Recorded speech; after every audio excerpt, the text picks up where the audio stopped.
to this important panel to launch a new report by the International Resources Panel that is actually going to be officially launched just in a month or so, but we are sharing with you the initial findings on international resources use and the link to climate change and biodiversity. My name is Shireen Zorba. I am the Executive Secretary of the United Nations Science Policy Business Forum on the Environment, and it is my honor and pleasure to join you today. In 2022, over 55% of the world's greenhouse gas emissions stemmed from biomass cultivation, mineral and fossil resource extraction, and their conversion into materials, fuels, and food. This figure rises to over 60% when emissions from land use changes are included. Notably, these emissions have increased since 2015 Paris Agreement, indicating that climate mitigation efforts have inadequately addressed resource-related impacts. Today's session will explore how sustainable management of natural resources is key to fulfilling the Paris Agreement. We will delve into the International Resources Panel's upcoming Global Resources Outlook, which reveals that strategies like sustainable consumption, circular economy, and resource efficiency could slash CO2 emissions by over 80% by 2060. The reduction is achievable while still promoting well-being and economic growth. These are just very top-line highlights, but there is so much more that we will learn from our lead authors in just a minute. We would like to thank the government of the Netherlands for supporting this important work, and it is my pleasure to invite President of the United Nations Environment Assembly and Minister of Energy Transition and Sustainable Development of the Kingdom of Morocco, Her Excellency Dr. Leila Ben Ali, to open this session.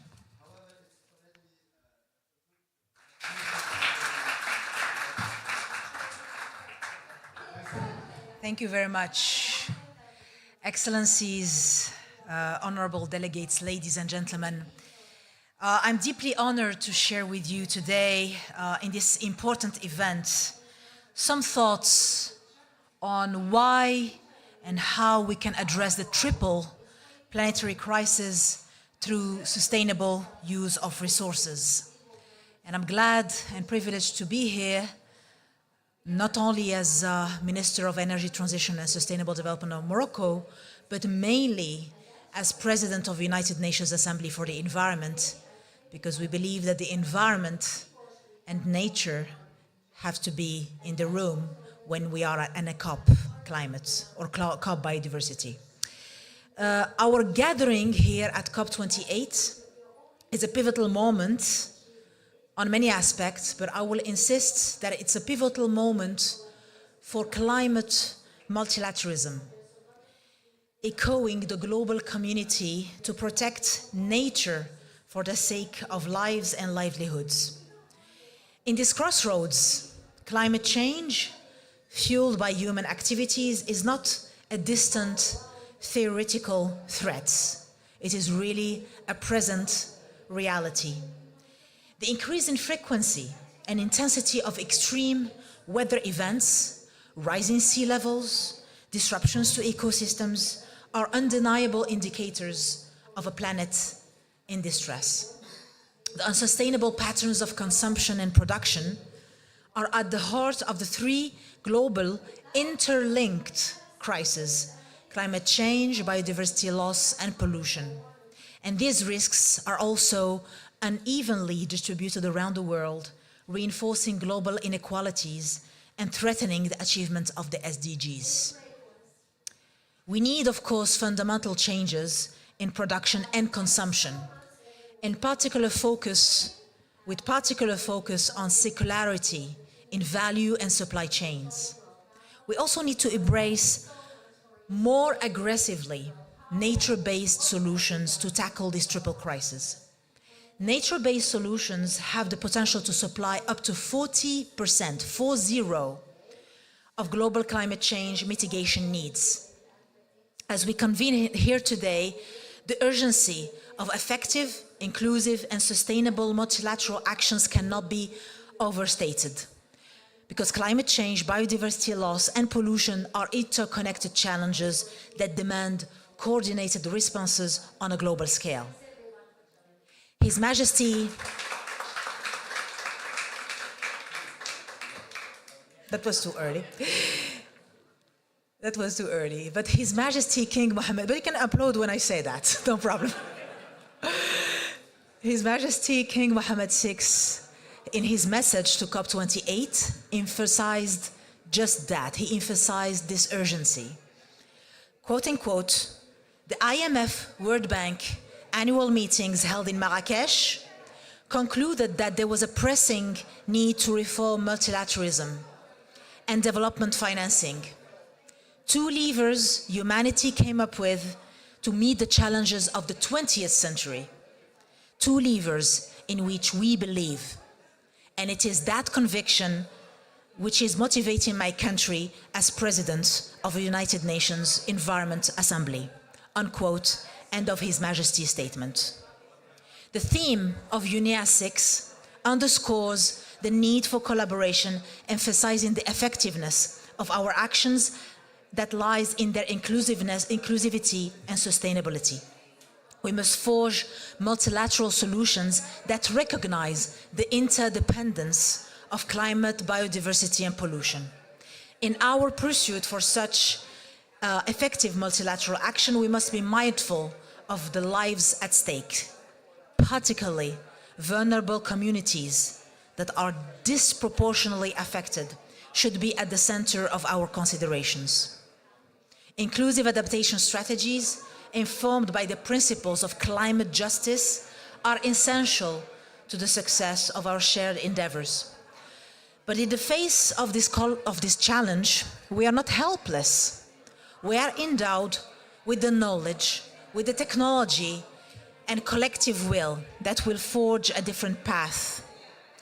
Of course, those bold and transformative actions include, and I will just cite a few, conserving and restoring ecosystems, recognizing their roles as carbon sinks and biodiversity reservoirs, transitioning to sustainable practices, for example, in agriculture, in fisheries, and forestry practices, while protecting our shared natural heritage. And that's something actually that we are doing in Morocco in our reconstruction after the terrible earthquake that hit the country. Advancing climate justice and empowering vulnerable communities to adapt is now a moral imperative. And I'll finish with my favorite topic, which is strengthening synergies between multilateral environmental agreement. And I know on climate change, biodiversity, desertification, pollution, etc., for those of you who will be with us in Nairobi, Kenya at the end of February, we will have a dedicated day for these synergies. And a resolution on this matter will be submitted, hopefully, for adoption at the Assembly.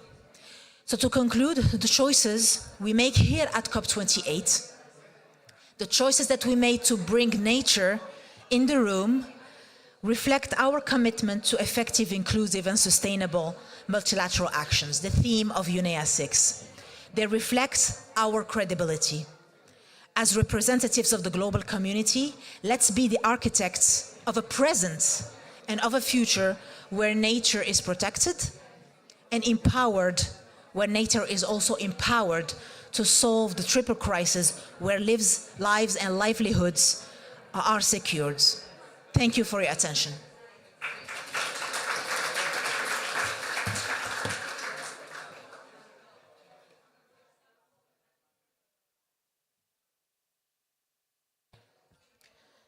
Minister Ben Ali, thank you very much for these encouraging words and looking forward to a successful and vibrant UN Environment Assembly in February in Nairobi.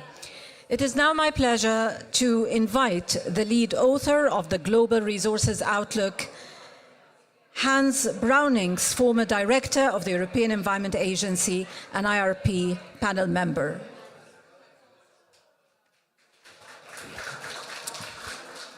Thank you and good afternoon. It's really fantastic that we have the opportunity to give you a sneak preview of the global resource outlook.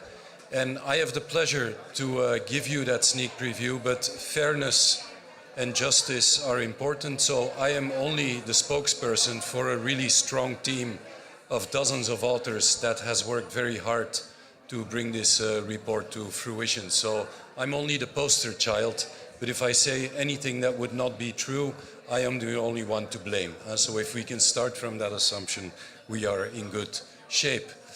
If I could get the first slide, please.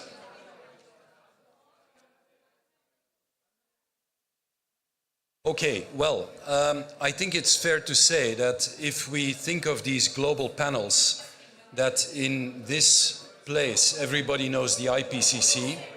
It would be strange if this crowd would not know the IPBES, a similar panel on biodiversity and ecosystem services. But I think far few people know about the International Resource Panel. The International Resource Panel was established in 2007 under UNEP, and we are the science policy interface that works on resource use and how that links to other priorities of UNEP, and in addition to that, to the general delivery of the SDGs. So that is the role of the panel. Next slide, please. The panel is chaired by Janez Potočnik, previous Commissioner of the EU, and Isabella Teixeira, who was the previous Minister of the Environment of Brazil. We have a steering committee of about 30 governments and institutions. We have a small but really dedicated secretariat in Paris, and the panel proper consists of about 40 researchers and scientists that are specialized in resource use issues. Besides that, the panel has a broad network of collaborating partners that help us to do the work, but that also help us to bring our messages in a context of policymakers, and increasingly also in an economic and business environment where these issues start to matter more and more in terms of costs and also in terms of license to operate for businesses. Next slide. What do we mean when we say resources? Yeah, we do not mean financial resources in all clarity. We focus on biomass. More than in previous reports. It is probably one of the more underestimated resources, and one that is talked about a lot and where we don't necessarily know a lot. And it's also a resource that is in very high demand, and so where clarity in prioritization of use will be really important in the future. We of course include fossil fuels. We look at metals and non-metallic minerals, and that is what we call material resources.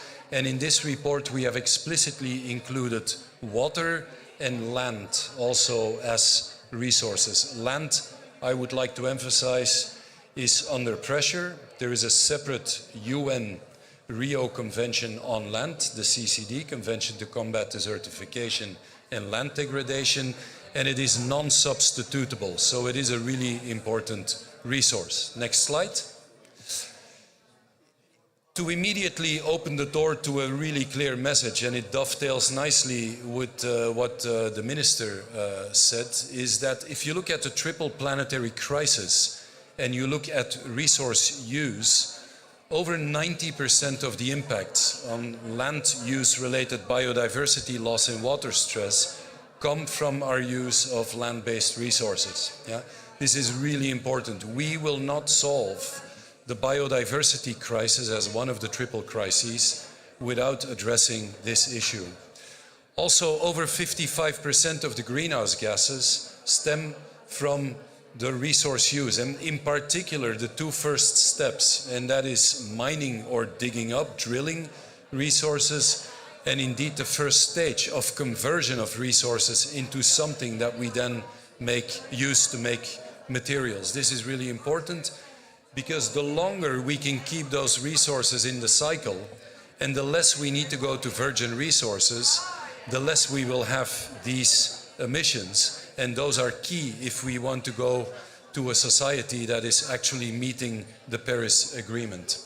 When we look at particulate matter as an indicator for impact on human health, also 40% of the pollution comes from resource use, mining and conversion into materials. So, in other words, without a strong resource focus on the triple planetary crisis, we will not deliver on what we've promised here under the Paris Agreement, not what we've promised under Kunming, Montreal, and also not what we've promised to each other in a variety of pollution MEAs. Next slide.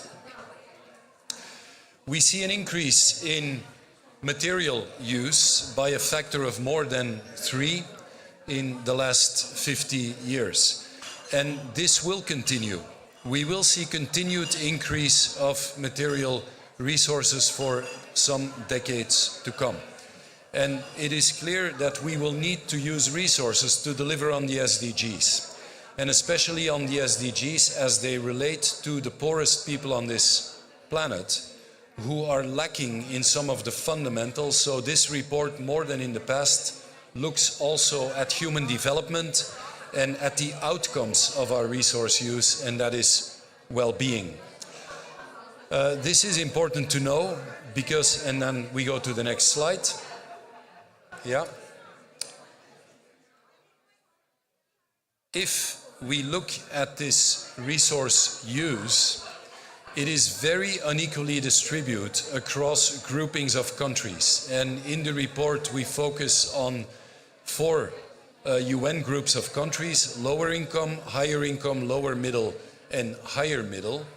And if you look at resource use and you look at food as the most fundamental category, of course, in the lowest income countries, we see a really big emphasis on that part of resource use. That is much lower in the higher income countries. If we look at mobility, on the other hand, that is much higher in the high income countries. So when we speak about distributional issues, it's really important to go into the details and to look at what resource use is representing in specific groups of countries. I will not show that on the slide, but equally important is that the report puts an emphasis on income categories.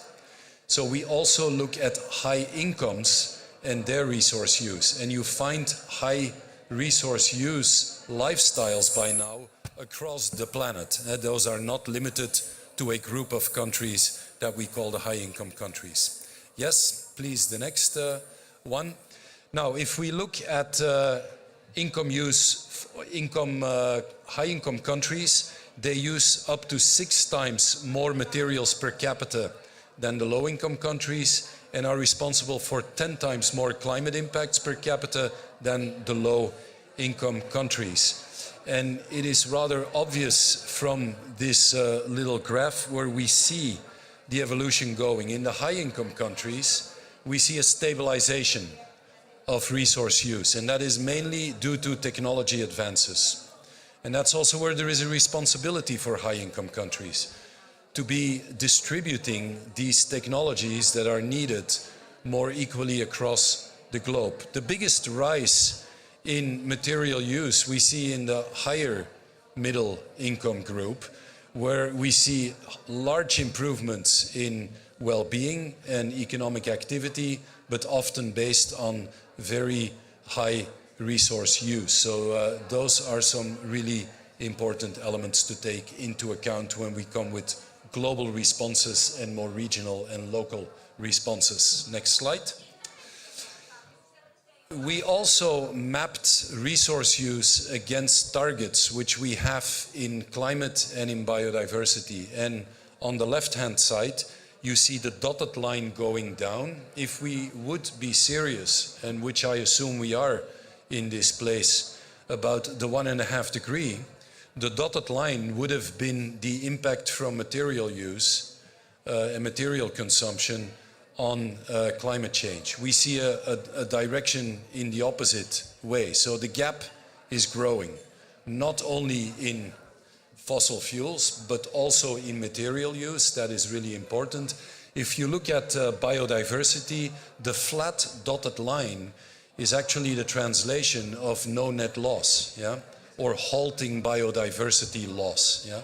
So that's the flat line. Over that whole period, you see an increase in loss of biodiversity and pressures on biodiversity from land-based resource use. So implementing with these elements in the back of our head, and I would say on the front page of any planning, is absolutely necessary if we're going to reach our objectives. Next slide. The concept of decoupling is, of course, essential to the work of the International Resource Panel. And we think it's really important, we emphasize it in this report, that we do not only look at economic activity, we look at well-being outcomes, yeah, which are very unevenly distributed, and we should also make sure that economic activity and growth leads to better well-being outcomes. And that means, for example, having a stance on consumption that is not contributing to well-being, rather the opposite. Yeah? And we have many examples of that in today's global society. I will not go into that, but that is one of the elements. The other element is resource decoupling, and that means that over time we need to make sure that our economic activity and well-being is decoupled from resource use. You see a bending of the trend there. This is possible if we go to a sustainable resource use scenario, and I will illustrate what that is. And of course, really essential, since we expect an increase in resource use for times to come, is that we can decouple resource use from the impacts, climate and biodiversity impacts, and also impacts on pollution and human health. So those are the critical concepts to look at. Next slide. We have done modeling in the future, scenario building, and if we stick to business as usual, that is the graph on the left, and I will not give you any details. What you see here is that every line goes up. More economic activity, more resource use, more impact on climate, more impact on biodiversity, more land pressures, everything goes up. This is not sustainable. That is rather obvious. The other scenario is a scenario that is called a sustainability scenario, where you see economic activity going up slightly more, which means that we can deliver well-being through economic activity that is more evenly distributed. We see resource use decreasing in its growth, and we will need that to deliver on the climate and biodiversity objectives. And we actually see a serious decrease in greenhouse gas emissions, minus 83%, energy demand minus 27%, and an area of agricultural land that can be decreased. Now, the interesting thing is that you do not get to these sustainable outcomes if you do not touch issues of justice and distribution. Yeah? So the business as usual for the wealthy countries and those having a wealthy lifestyle in terms of material use, they will need to be addressed through some mechanisms of policy making and economic incentives. So that is a really clear message. The path to sustainability is, I call, steep and narrow. It's steep because it's all about speeding up and scaling up at a rate that we've not seen before.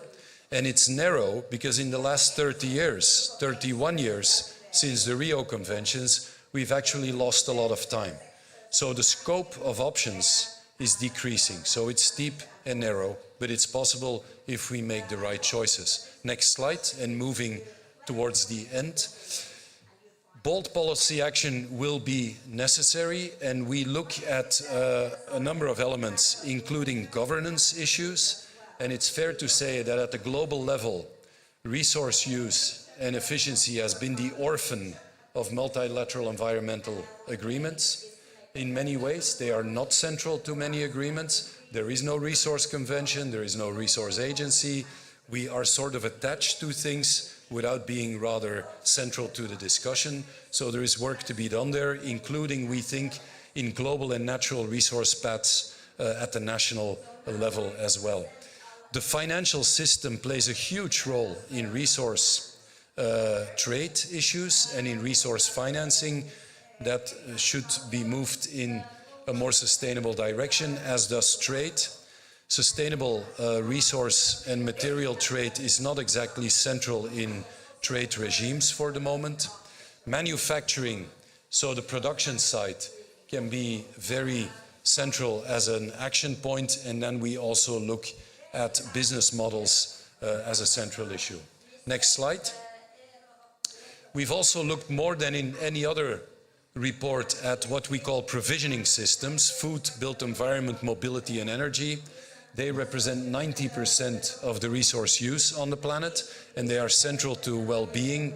We give a number of recommendations on the consumption side and on the demand side, which I will not go into, but the report is full of examples there that can be used at national and at other levels. Next slide, and now really near the end. Next slide. Yes. The Minister in her introduction made the connection to other issues: climate change, biodiversity, and pollution. We have an ongoing discussion and debate with the other panels. And I think the cross-referencing is increasing. People are really making the linkages, and that is a very good reason, because we think systemically, and these things are systemically linked. The other good point about that is that we are now rather joined in our messages to the world. Yeah? We are in a pivotal decade. These things are linked. We're running out of time, and we can keep sending messages, but at the end of the day, the results of all this work should end up at the government table and in the boardroom, because it's there that the bold decisions should lead to bold action. So that's the key messages of the report, but much more is there to come, and you will find it in the summary for policymakers. We're also, another innovation, working on a summary for the business community, and you will see the full report when it is published. Thank you very much.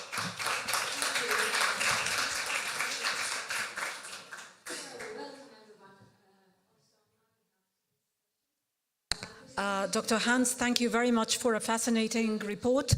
I personally cannot wait to see the part that will address the business community. I hope we will have it by UNEA. And now I'm going to invite Dr. Alo Dohong, Vice Minister of the Ministry of Environment and Forestry Indonesia, to share his thoughts and reflections from the point of view of the Global South.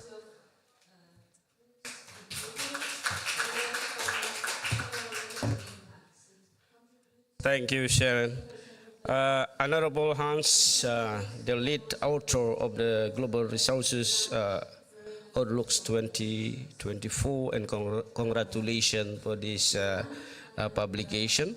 And distinguished guests, participants, and ladies and gentlemen, a very good morning. It is my pleasure to be invited by the Dutch Ministry of Infrastructure and Water Management and International Resource Panel at this very important discussion related effort in finding solution based on the sustainable management of natural resources to ensure that Paris Agreement can be delivered through the most effective way. I would also like to deliver my highest appreciation to my fellow colleagues for attending this meeting. Honorables, distinguished delegates, ladies and gentlemen, as amended by the Decision 1/GMA3, parties are requested to revisit and strengthen their NDC 2030 target to align with the Paris Agreement temperature goal by the end of 2022. And in responding this mandate, Indonesia already submitted our enhanced NDC on 23rd September 2022 to the UNFCCC, where we increased our pledge in our NDC from previously 29% to 31.80%, or equivalent to 915 million tons CO2 equivalent that we have to reduce by 2030 with our own effort. But with the conditional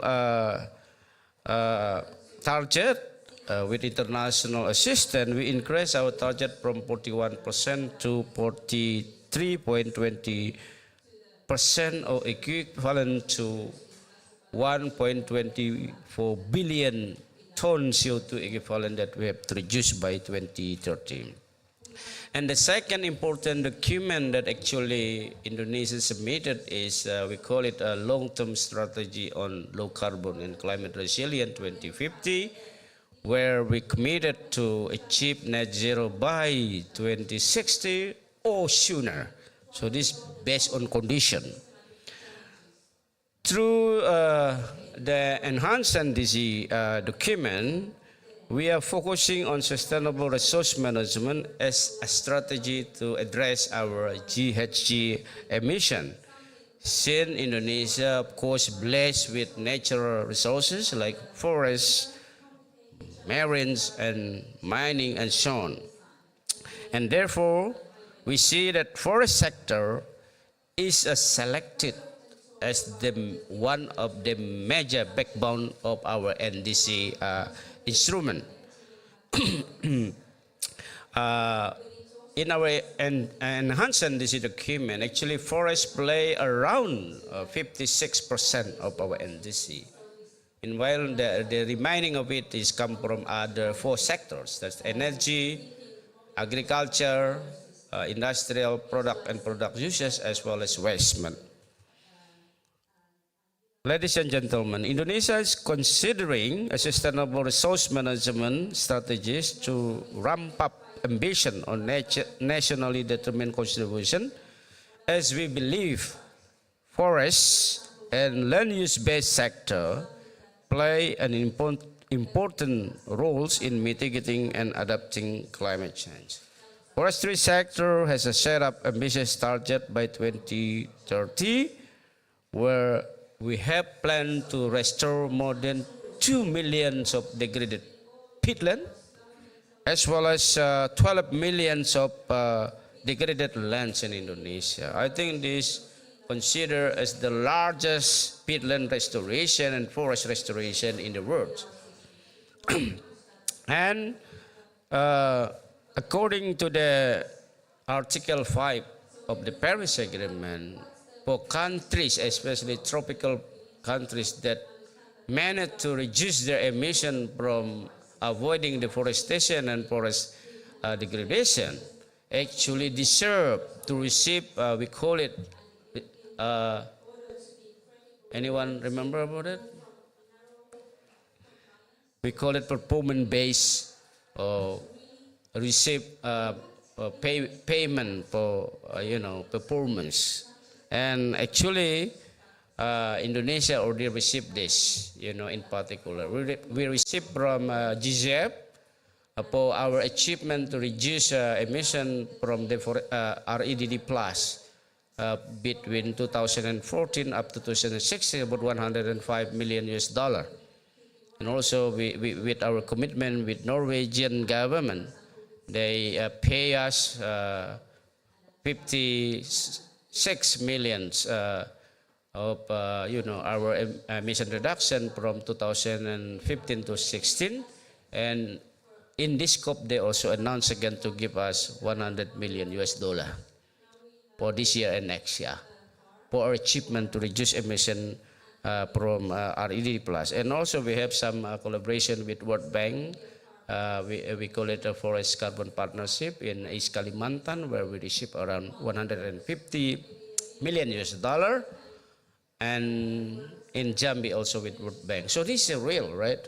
We receive already this kind of result-based payment, but we need to scale it up because the target of reducing emission from forestry and land use is still huge, and our achievement is huge. So we invited other countries to give us that result-based payment, to be honest. Yeah. And we also try, to promote, like I've been spoken into the methane's panels like 2 days ago when the John Kerry, Mr. Methane's, initiated this methane reduction. In our NDC, we have a target of reducing 40 up to 43 million ton of CO2 from methane, especially from waste management.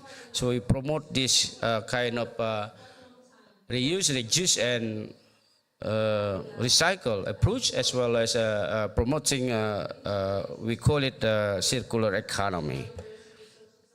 Ladies and gentlemen, to ensure that achievement of NDC target through a gradual implementation of national emission reduction program, institutional strategies have been set up, including, among others, first, building ownership and commitment among state and non-state actors. That is most important, because NDC is not solely belong to the government, but this belong to the whole community, belong to the whole stakeholders in Indonesia, private sector, government, community, non-state actors, and so on. The second, capacity building to enhance capacity of institutional and human resources at all levels. So to implement this NDC, we do need, this capacity building, not only in the forestry and land use sector, but in the energy sector, in the waste management, in the agriculture, and so on. And the third, creating enabling environment to engage wider stakeholders, not only stakeholders domestically, but also internationally. And fourth, developing a framework and network for coordination and building synergy among sector, region, and actor and stakeholders. I've been speaking together with Jeffrey Sachs this morning, and he, convinced to not only to work by the single country or whatever, 2 or 3 countries, but we need to work together regionally, like ASEAN and so on, This is a kind of the global responsibility, right? Fifth, one GHG data policy to support implementation and transparency framework at the national level. But also these need to be connected with the international transparency system in the UNFCCC. And six, developing policies, planning, and intervention program for NDC implementation. I always, couple of times in the last 3 days, I always mention, our focus now is not just to raise ambition, right? Our focus is to raise our action on the ground. That's the most important. You can raise your emission up, you can raise your, emission reduction pledge up to 70%, but that's only on paper. We have to do it on the ground. That's why Indonesia really want to be leading by example. We want to do it on the ground and show up this showcase to the global level. And 7, NDC implementation refer to the program number earlier I mentioned, and monitoring and review of NDC to track progress of NDC implementation. So all this kind of factors is being set up in Indonesia.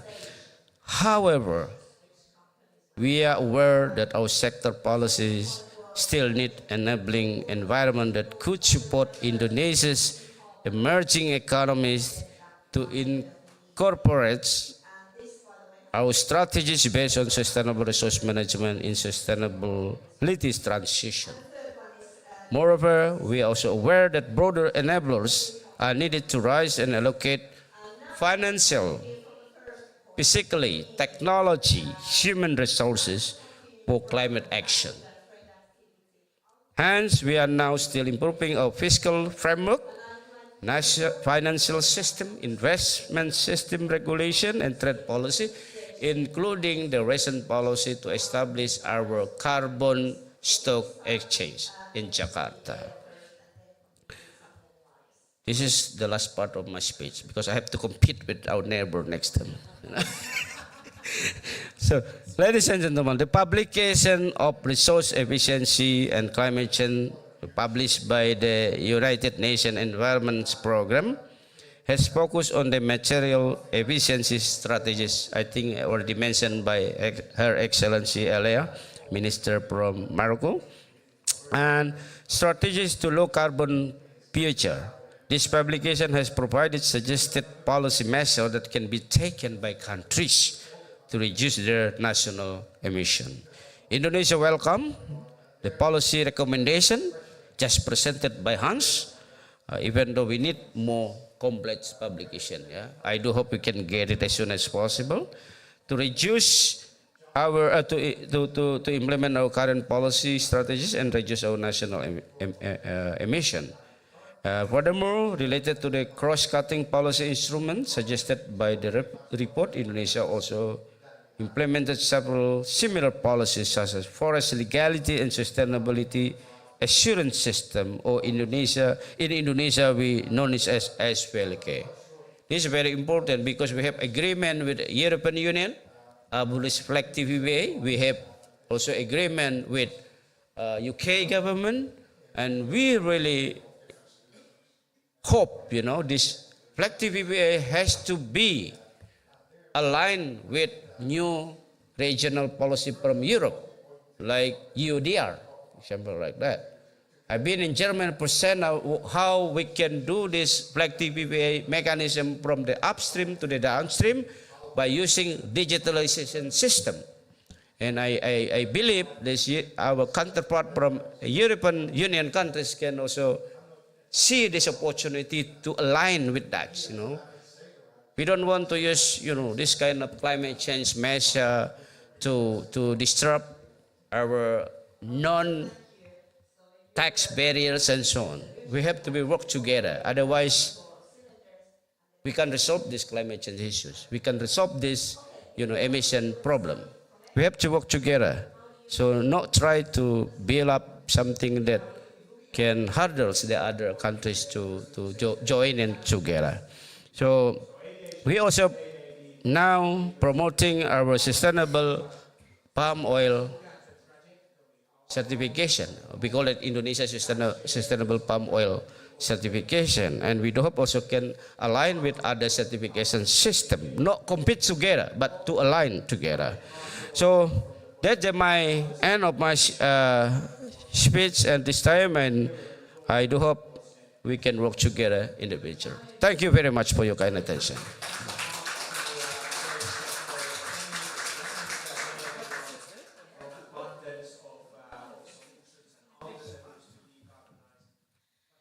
And now we come to the discussion part, where we hope to hear from you as well during this segment.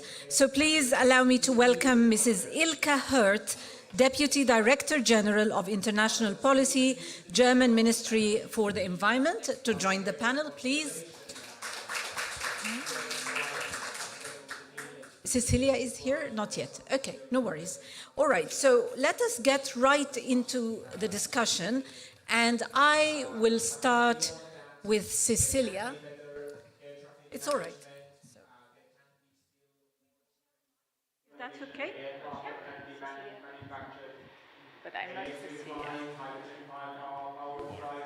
Now I am Cecilia. Sorry, Ilka, forgive me. I love that name. Ilka, thank you very much for joining us and for our panel and for our audience. We have very vibrant neighbors, so let us be as vibrant and let us start our discussion. We already heard from the International Resources Panel that high-income countries are the ones who have the highest use of resources so far. So perhaps you can give us an idea of some examples of what this means to Germany when the report calls for bold policy action to phase out unsustainable activities, speed up responsible and innovative ways of meeting human needs, and shift to conditions for social acceptance of the necessary transitions.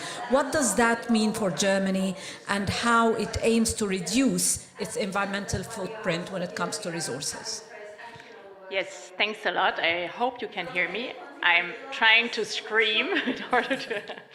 And thanks for having me here. Maybe first of all, I want to thank our host, the Dutch government, and also the IRP for having this discussion and having invited us here.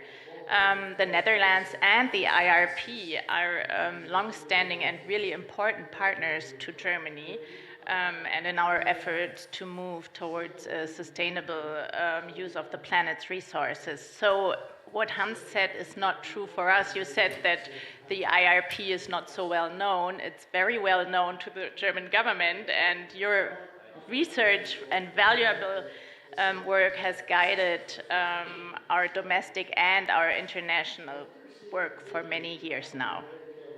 As you probably know, Germany was one of the first countries worldwide that adopted a resource efficiency program. It's called Progress, and we've had it for 10 years now and updated it twice since then. And the main goal with that resource program was, of course, as was already mentioned, also to decouple economic growth from raw material inputs, expressed in the so-called total raw material productivity. And the data show that we were actually quite successful in that goal, and we managed to achieve this relative decoupling with a yearly increase of the total raw material productivity of about 1%. But I listened to you, Hans, and the problem is, you made it quite clear in your presentation that that is absolutely not enough, and that we have more homework to do, because a relative and quite small decoupling is, of course, not enough and not sufficient to lower the huge environmental footprint of raw material consumptions of large economies like Germany.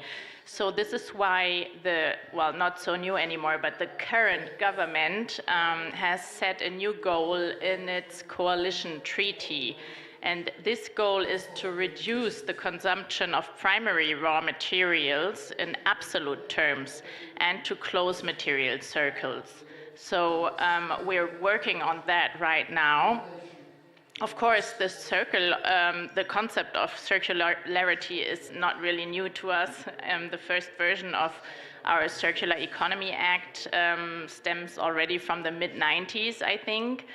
But this new goal of our coalition treaty is meant to give us a new push. We do really need this in the Ministry, actually, of Environment.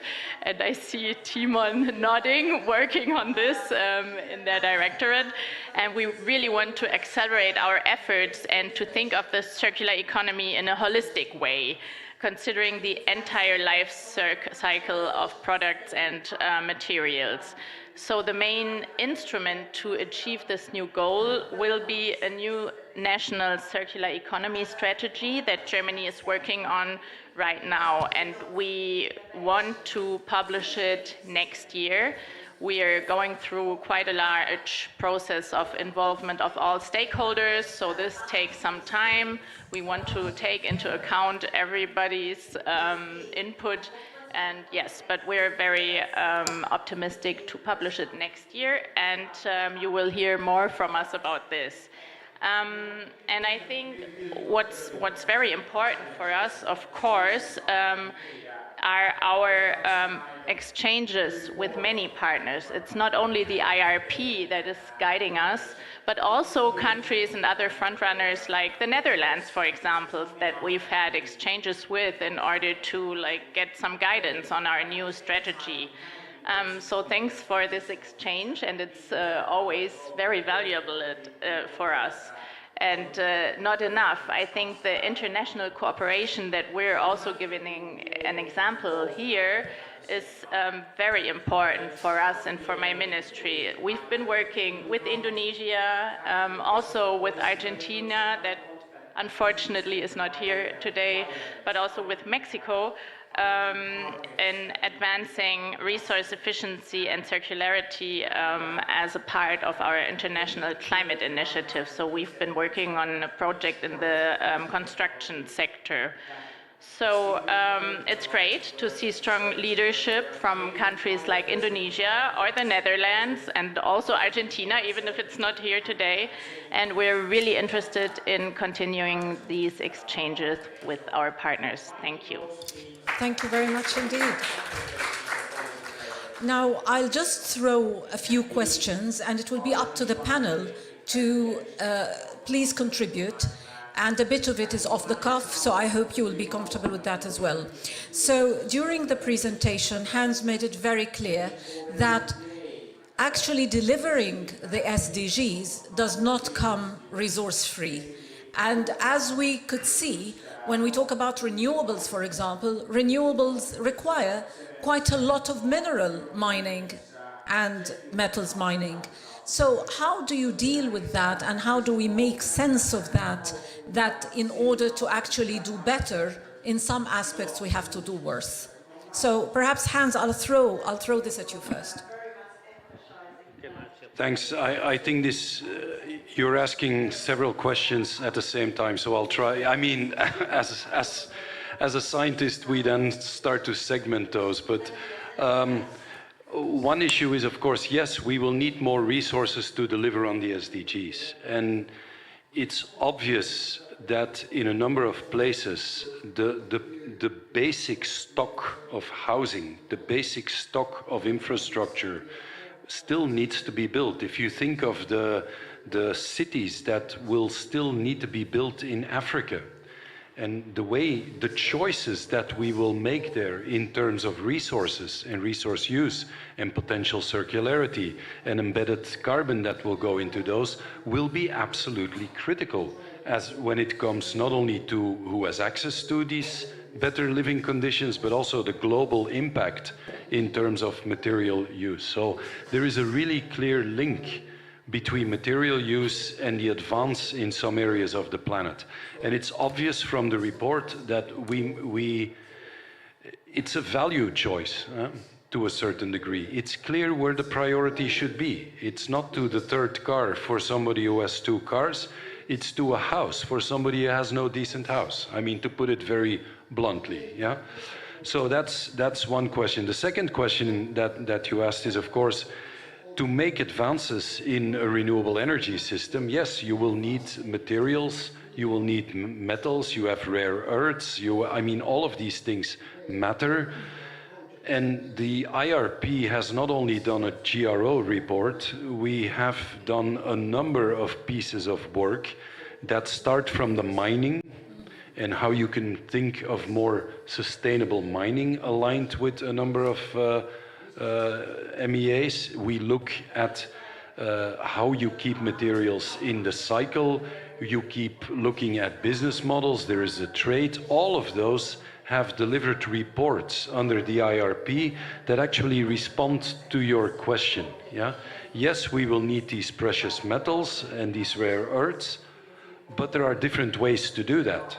And it's about these different ways, from the mining to the transformation into products, to designing the products, to the R strategies of remanufacturing, repairing. All of those things have been part of the work. And it's when you put all of that together and you think of distribution, that's when you come to a sustainability scenario. I think that is the key message of the report.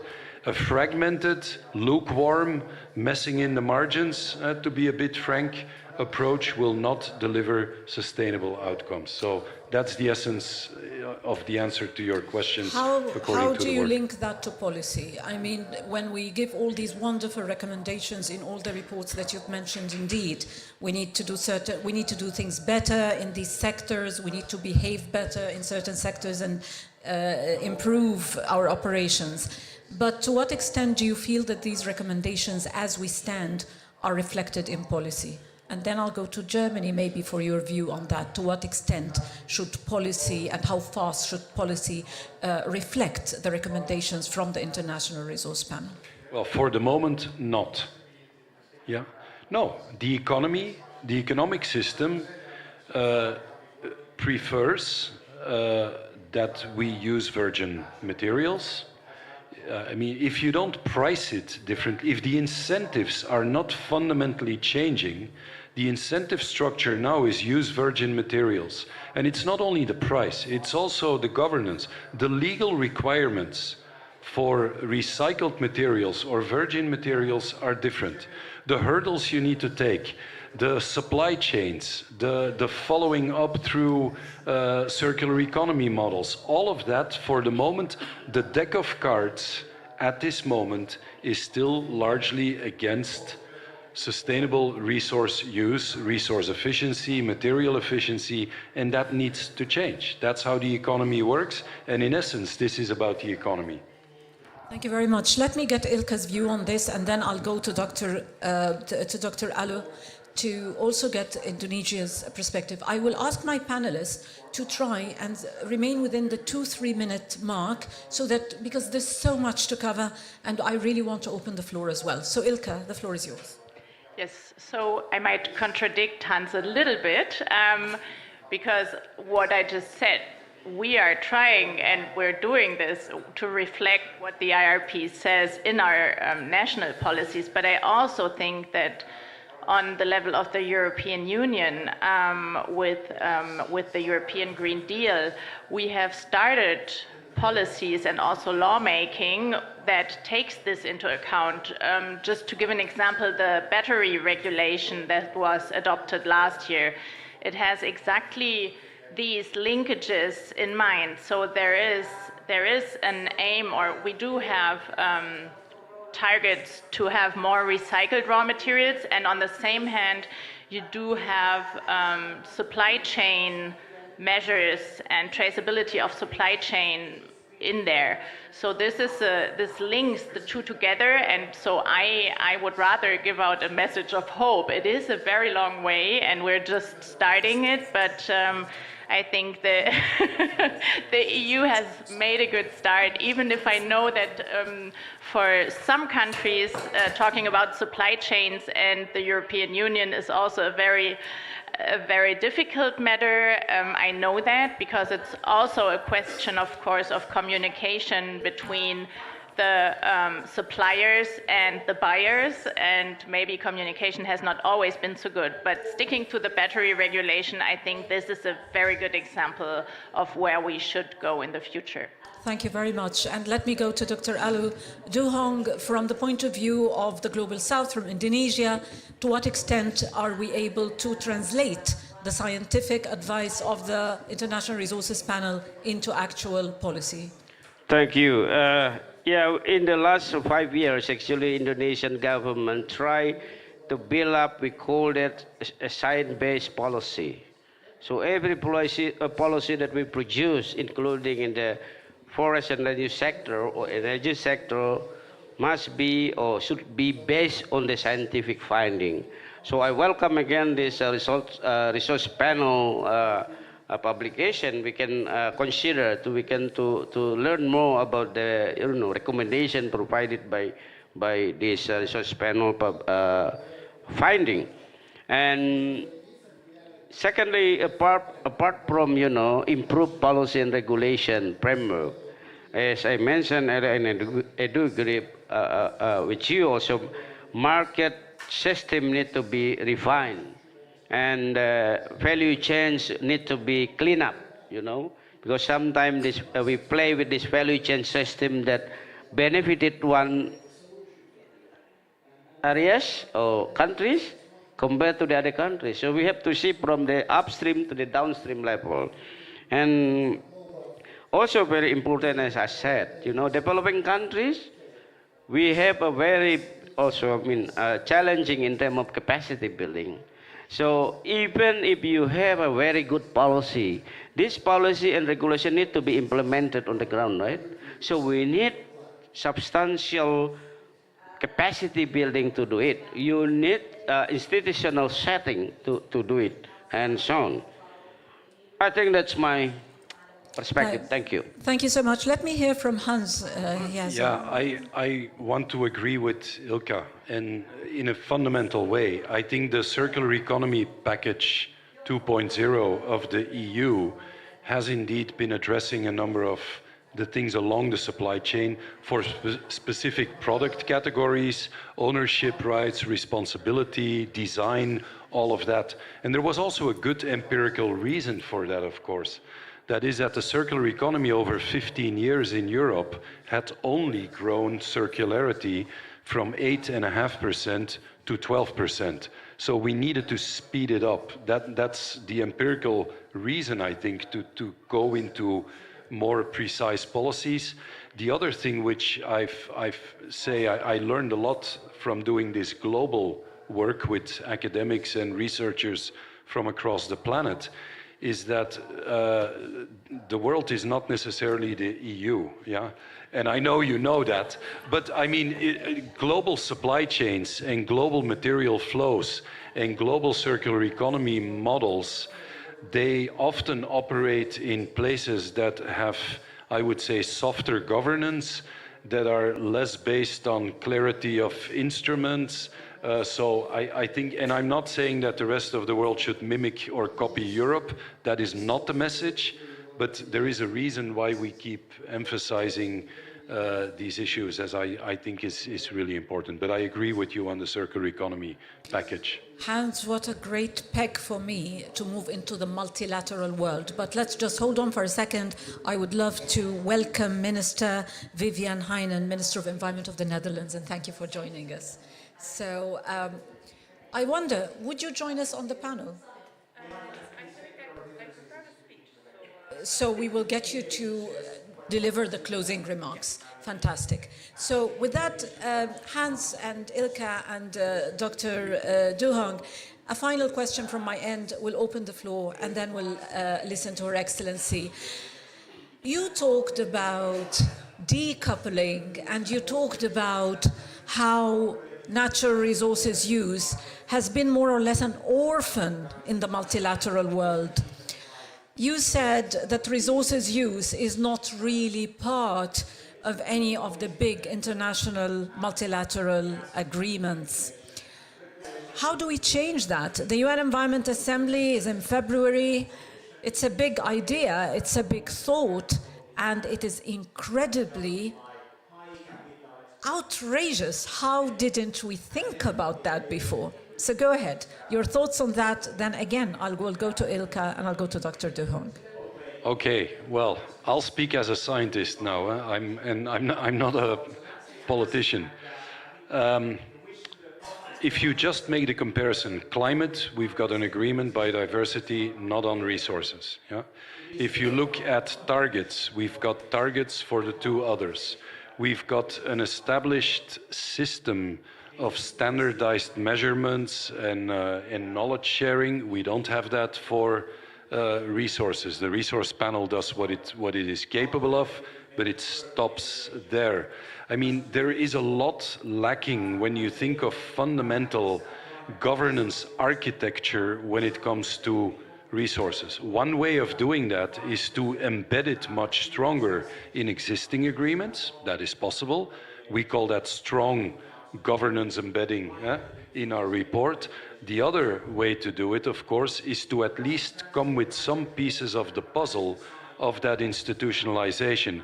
I could imagine that you set up an international resource agency that has as a goal to come with data that is universally shared. We don't even have that.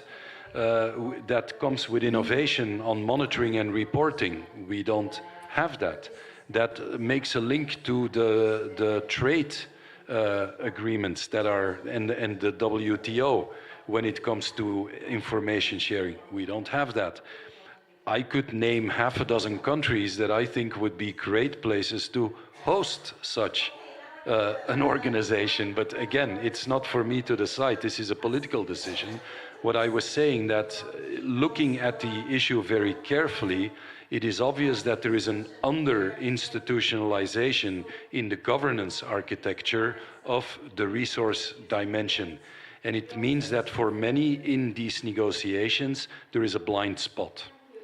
And I think that blind spot is not helping us. And so that's the plea that we hold in the report.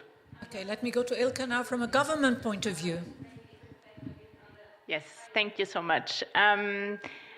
So I would like to maybe turn the eyes to the negotiations going on here in Dubai.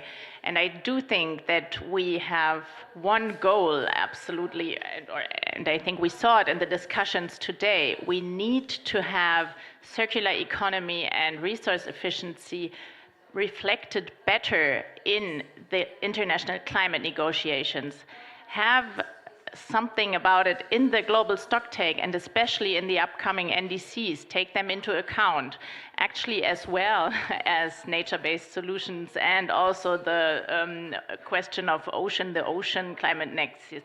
So I do think that the triple planetary crisis has to be reflected in these negotiations, and starting with the circular economy in the NDCs, that would be one big goal for my ministry here in Dubai. Thank you. Can I be a little controversial? And it's always more interesting, why not, right?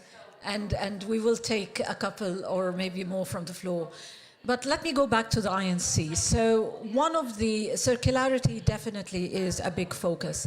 But one of the figures that came out of the International Energy Agency was related to the production of virgin plastic. And we heard that over $400 billion will be invested in virgin plastic using virgin materials by 2026. That's a huge amount of money. How do we make sense of that when we think as humans, of course, but also when we think resource efficiency? And to what extent is it relevant that some of these projections are part of our thinking as we talk about the negotiations in this and other areas as an indicator? Yes, well, it's a very difficult problem that you are mentioning here, and I think it's something we have been discussing in the negotiations for the plastics agreement. It's right there that right now, I guess we didn't make all the progress we wanted in the INC3, but we're working on getting forward there. And I think it's also a question of redirecting investments and financial flows, of course. It should not be that this amount of money is invested in virgin plastics, raw materials, but of course we need the private sector on board for that. It's not all up to governments and to regulation, but we do need the private sector, and we do need to convince them that we can find sustainable ways of investment. Thank you very much indeed, Ilka.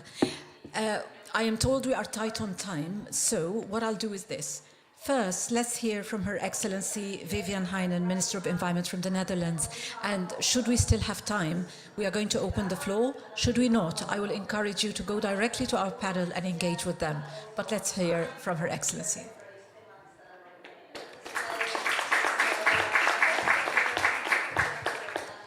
Well, thank you so much for having me, and I'm sorry to have missed a part of the discussion, because I think what I heard was a very good discussion. I'm very passionate when it comes to the circular economy and how that can be used as a good solution to tackle certain planetary crises, but also a good solution for the resource shortage that we are going to run into.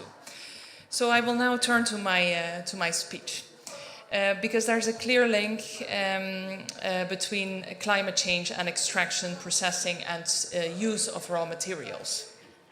The fact is that resource extraction and processing account for more than 90% of measured impacts on biodiversity and water stress, 55% of greenhouse gas emissions, and more than 40% of pollution. And our consumption of materials isn't just contributing to climate change, it's also a main driver of the two planetary crises, the other two, biodiversity loss and environmental pollution. The Global Resource Outlook shows us that since measurements began in 1970, resource consumption has increased threefold. And this trend is set to continue. Worldwide consumption of materials is projected to continue growing until at least 2060. And what I think is very interesting, as a side note, is that this happened all very fast because we were used to using the natural resources that we had available. And it's only a trend of the past couple of decades that we really see a huge increase, of course. The good thing is that the Global Resources Outlook doesn't just predict a dark and gloomy future. On the contrary, it offers concrete recommendations on how to address challenges and to start reversing the trend. This will require new ways of thinking when it comes to the economy. For instance, what if we design our economic activities around the concept of sufficiency? And how can we meet all of our needs in a way that is fair and just and that respects planetary boundaries? One promising development in this regard is the circular economy, as I already mentioned. It's an economic system in which waste is seen as a resource. Products are designed so they can be used again and again, and the circular economy safeguards prosperity for future generations. And in my opinion, this is the game-changing strategy. Over the past years, I've spoken with many people who are involved in the transition to the circular economy. From someone who organizes waste-free festivals for tens of thousands of people, to construction companies that reuse, repurpose materials. And all of them have inspired me enormously to make this our shared ambition. To help make our own economy circular, the Dutch government has presented the National Circular Economy Programme. And this is a mix of measures in the areas of pricing, setting standards, and offering incentives. Beforehand, we were only incentivizing, but we noticed that the change wasn't going fast enough. So then we decided to also start pricing and setting standards. There are general measures aimed at making substitutions and for narrowing, slowing, and closing the loop, and measures for specific product groups, such as furniture, textiles, home construction, and wind farms, because they have a very large impact on the use of resources. Another advantage of a circular economy is that it reduces resource dependency and it offers more prospects for more economic growth with minimum negative environmental impact. I agree with the conclusion that the Global Resource Outlook sets out. We can bend the curve. That is a realistic perspective. But we have to remember that the circular transition is a process that requires international cooperation. We have to align national and European policies and promote the circular economy concept at a European but also on a global level.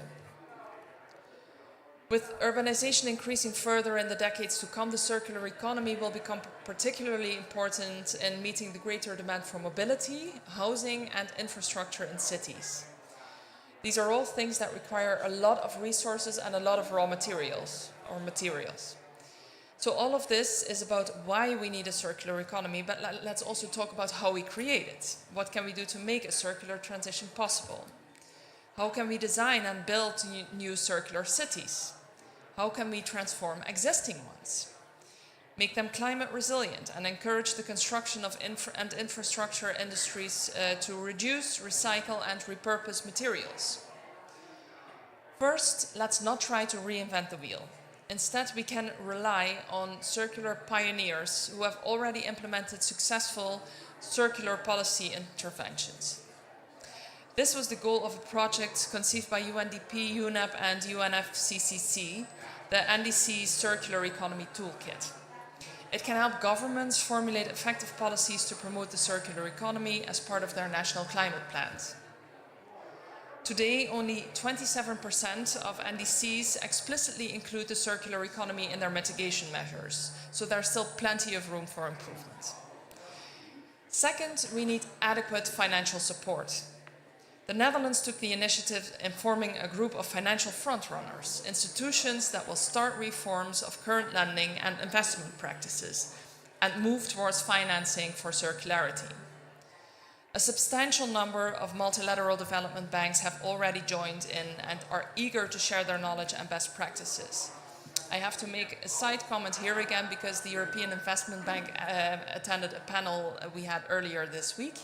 And they mentioned that of all the investments that they make, only 1.5% goes to circular projects. They would like to do a lot more, but they just can't seem to find the suitable projects. So we really need to make the link there.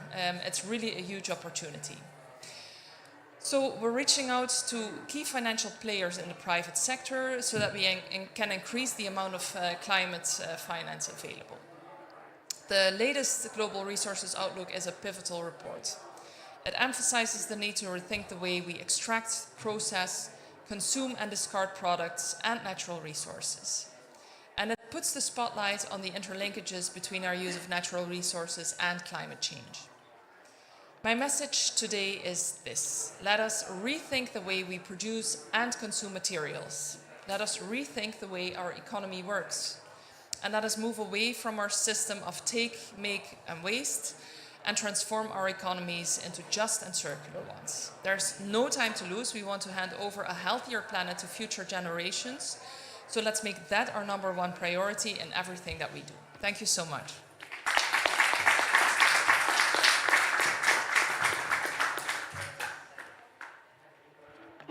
Minister Heinen, thank you for your words and our deep gratitude to the government of the Netherlands for the support of this important work by the International Resources Panel.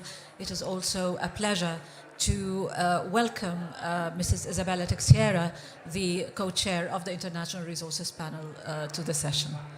Now we go back to the floor, and we can maybe take 1 or 2 questions. Please go ahead. I'm afraid I only have one microphone, so we'll have to share.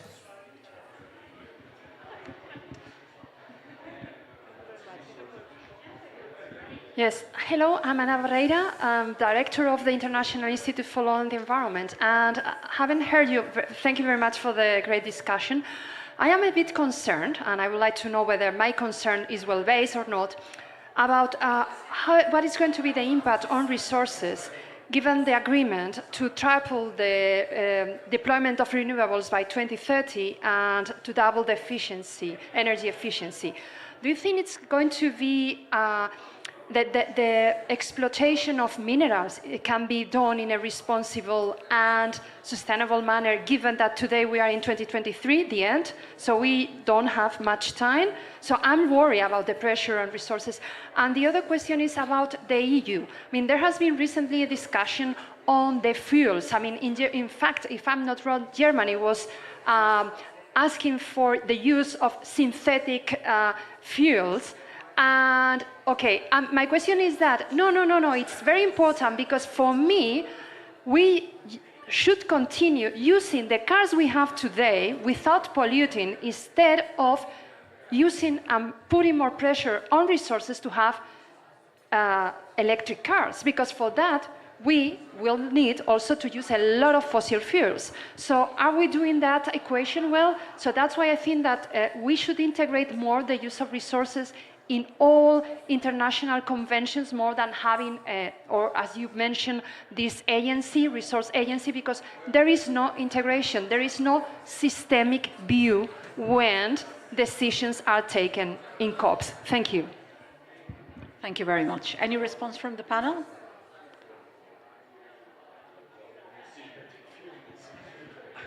I will leave the synthetic fuels to Ilka.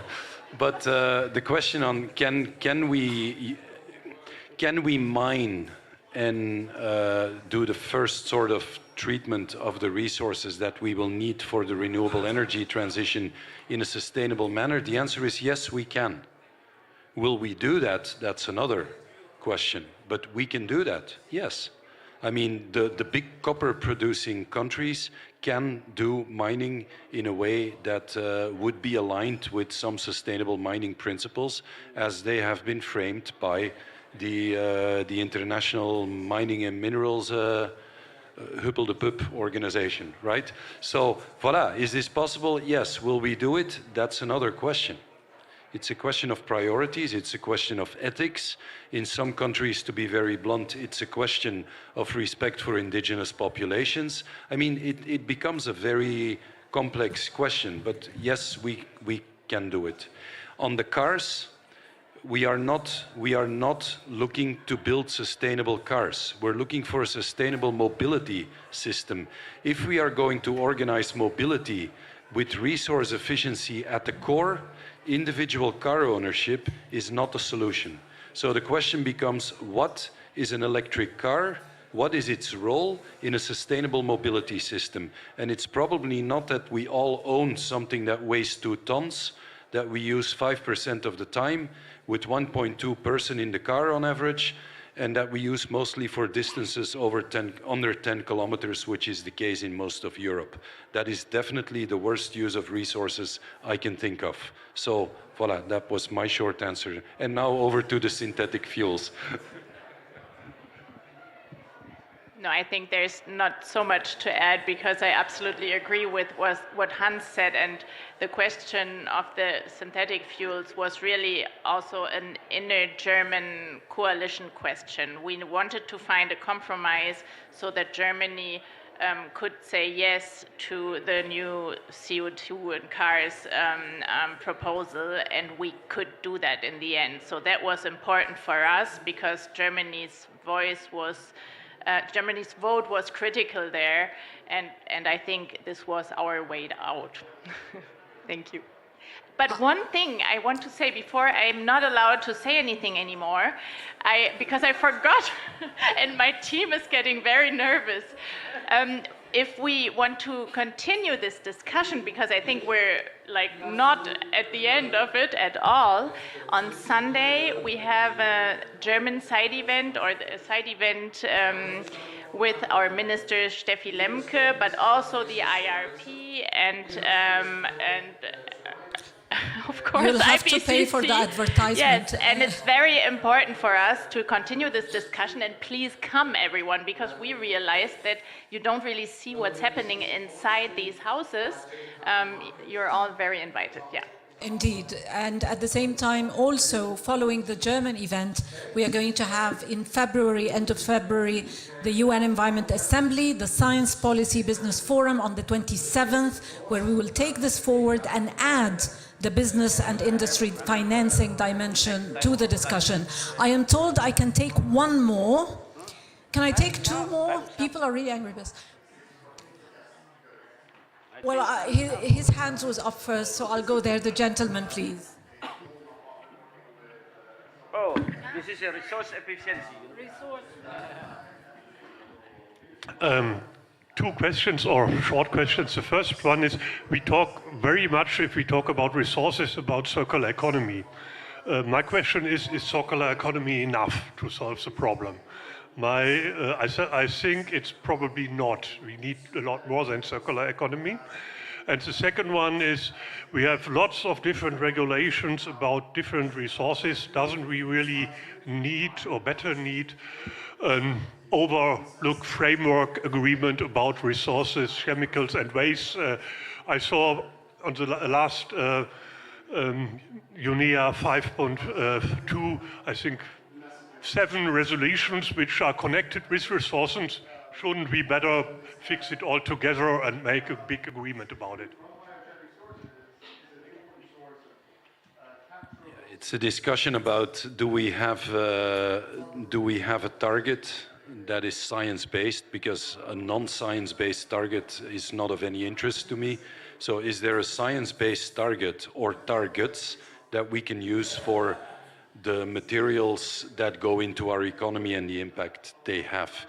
The answer is for the moment no, but the International Resource Panel is doing significant work on science-based targets, designing a methodology that is connected to the targets in the IPCC and in IPBES work, and that could be then used to enter into more political discussion. So the discussion is on the table, we're working on it, but it's not easy, but that doesn't mean we shouldn't be doing it. So that is my answer to that question. So I thank you all for your attention. We thank the panel and the lead authors and Your Excellency, the Government of the Netherlands, for their support. And we will have to wrap up the session. Before I do so, I just wish to let you know that this conversation continues at the German Pavilion on Sunday at 12:30. Be there to get your questions and get your points of view across. Meanwhile, have a lovely evening and many congratulations for an excellent report. Thank you all very much.